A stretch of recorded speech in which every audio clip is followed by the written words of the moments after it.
अभय अपने गुनाहों को आखिरकार स्वीकार कर चुका है। उसके चेहरे पर साफ झलक रहा है कि उसे अपने किए पर गहरा पछतावा है। अंजलि की खामोशी बहुत कुछ कह रही है। उसकी चुप्पी में दर्द भी है, टूटन भी, और एक ऐसा सवाल भी जिसका जवाब शायद शब्दों में मुमकिन नहीं। अभय जानता था कि अंजलि कभी भी हल्दी की रस्म के लिए तैयार नहीं होगी, क्योंकि उसके दिल में जो जख्म हैं वे किसी रस्म से नहीं भर सकते। इसी एहसास के साथ अभय खुद अंजलि के पास हल्दी लगाने आता है। कांपते हाथों से वह हल्दी उठाता है, लेकिन उसकी आंखों में आंसू हैं। वह मानता है कि उसने अंजलि के साथ बहुत बड़ा अन्याय किया है, ऐसा अन्याय जिसने उसकी जिंदगी की नींव हिला दी।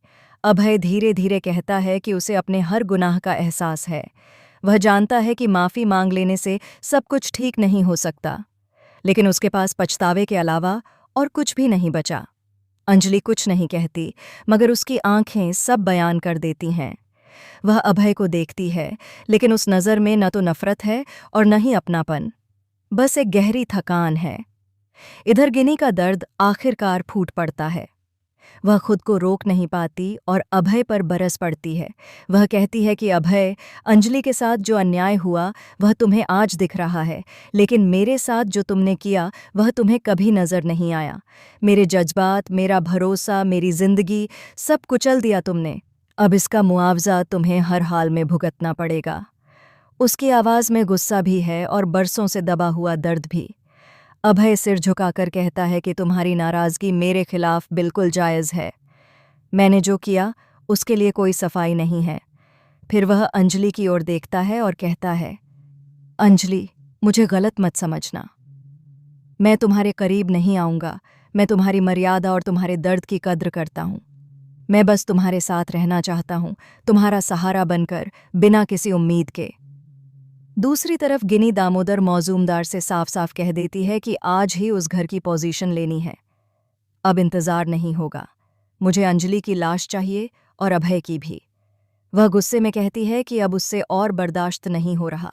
हर जख्म अब इंतकाम मांग रहा है। गिनी आगे यह भी कहती है कि उसे पूरा यकीन है कि कल ही आरती शादी रोकने ज़रूर आएगी। वह जानती है कि आरती अपनी माँ को बचाने के लिए किसी भी हद तक जा सकती है। गिनी कहती है कि मुझे आप सबसे सिर्फ एक ही चीज़ चाहिए, वेद राजवंशी। अगर मेरी शर्त पूरी हुई तो बाकी सब मैं संभाल लूंगी। इस पर गिनी हामी भरती है कि अगर वेद शादी में आया तो वेद तुम्हारा होगा, चाहे इसके लिए कुछ भी करना पड़े। इसके बाद रानी मौजूमदार से कहा जाता है कि आपके हाथ में बंदूक है, लेकिन आप खुद इसे क्यों चलाएंगी? आप अंजलि को गोली ज़रूर मारेंगी, लेकिन कहानी कुछ और होगी। हम सब मिलकर ऐसा खेल रचेंगे कि दुनिया को लगेगा कि आरती ने अपनी ही माँ को मार दिया। इसी झूठ के सहारे हम सब खुद को बेगुनाह साबित कर देंगे और सारा इल्ज़ाम आरती के सिर मढ़ देंगे।